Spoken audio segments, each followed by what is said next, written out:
Okay, so I got my eaglemoss Enterprise D and E. And I have to say, I'm very surprised this ship is as big as it is. It's still one of those tinier ships, but the salsa is just ginormous. Also, I'm very shocked that the E is as small and skinny as it is. Like when I put it compared to the Akira and Voyager, they're a little bit bigger, which is very shocking because when you look at this thing in the movies, it looks ginormous, but it's not. Also, okay, let me start with the D first. First things first, getting this thing on the mount is a chore. Like it's very, very hard. And it will take you at least a minute or so. It's hard to clamp on there. So it's gonna be a pain when I super glue it on there. But yeah, it's very beautiful. And you know, I love the Enterprise. I love Next Generation. Like I said before, it's the very first Star Trek show I've ever seen. I still think it's the greatest. The crew was just like awesome. Except for Tasha Yar. I've never really been a fan of hers. I liked the actress when she came back as the half Romulan, half human lady. But other than that, I've never really liked Tasha Yar. So I was kind of happy to glad to see her leave in the first season. Because let's face it, Worf should have been the security chief all along. I mean, he's Klingon for crying out loud. I mean, when he was in the first season as an ensign, it just had him randomly like doing other like jobs, and it was just like annoying. It was kind of like, why is he here?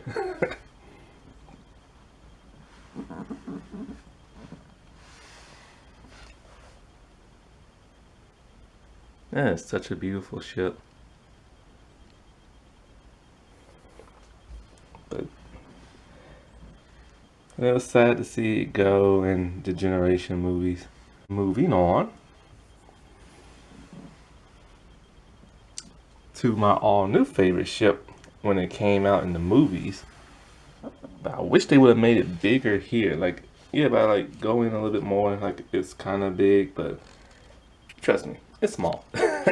I gotta say, out of all the Eagle Moss ships that I have, this is the flimsiest one.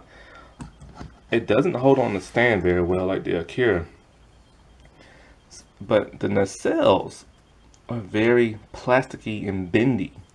Whereas this part up here is, die cast and stuff, but the nacelles, I was afraid they were gonna break, and this thing actually fell off the mount a couple of times and hit the floor, so I was very scared.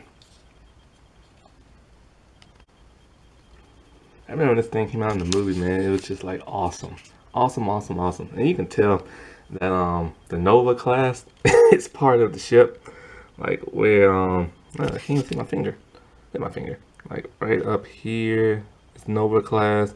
The nacelles were a little bit smaller. And that's basically just a Nova class ship that they had in Voyager. It's so funny when they reuse stuff and then just start copying and pasting. And I remember when this thing came out on First Contact. First Contact, my very favorite all-time Star Trek movie. This thing was sleek, it was long, it was just like awesome. But I could have sworn it was just so ginormous. I will say that the long nacelles on this thing are bothering me. I don't like long nacelles. That's why one reason why I don't like Discovery. However, I can kind of excuse this one only because of one reason. The saucer is elongated, whereas in Discovery it's round, like here and stuff. So since this is like all long, it just looks better as opposed to having like a giant saucer and then like long nacelles. I wish they would have made the saucer a little bit longer like they did Voyager. Then it wouldn't look so awkward.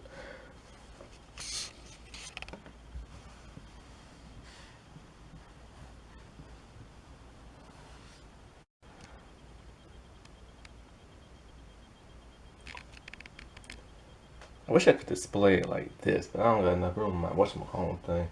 Unless I move some of that stuff from my curio, then that'll be a pretty nice design. God, I swear that ship is tiny compared to all the other ones. See, look, it's tiny. I'm pretty sure the Defiant is bigger than that. Which I'm starting to think I might get the Defiant. I really don't know. It's gonna be a while because I just got hit by a hurricane, so I ain't got the money for that right now.